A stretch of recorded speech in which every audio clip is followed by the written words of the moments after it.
A news headline recently caught my attention. Man not guilty of rape for removing condom during sex.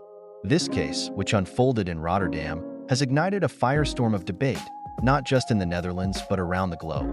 Caldown F., a 29-year-old man, became the first person in the Netherlands to face trial for what's known as stealthing, the act of secretly removing a condom during intercourse. The courtroom drama was intense. Initially, Caldown was convicted and handed a 3-month suspended sentence. The prosecution argued that by removing the condom without his partner's consent, he had engaged in a form of sexual activity that she hadn't agreed to, which, under many interpretations, could meet the definition of rape. However, the appeal court took a different stance. They acknowledged the non-consensual nature of the act, but ultimately decided it didn't meet the legal threshold for rape under Dutch law. This ruling has left many scratching their heads and questioning the adequacy of current laws.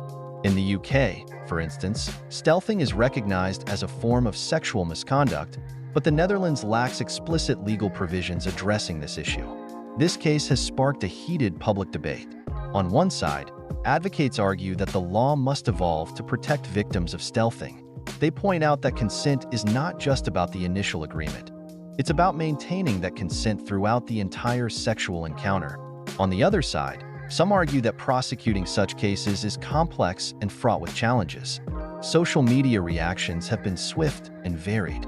Some people express outrage, calling for legal reforms, while others emphasize the difficulties in proving intent and consent in these situations.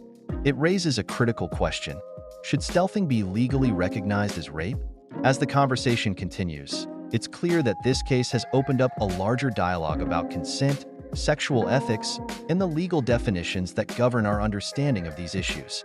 The question remains: how do we ensure that victims are protected and that consent is respected at every stage of a sexual encounter? This landmark trial has not only set a precedent in the Netherlands, but has also prompted a global discussion about the need for legal systems to adapt to the realities of modern sexual relationships. The implications of this case could resonate for years to come, influencing how we think about consent and accountability in intimate situations. So, what do you think? Should stealthing be classified as rape? The conversation is far from over, and your thoughts matter.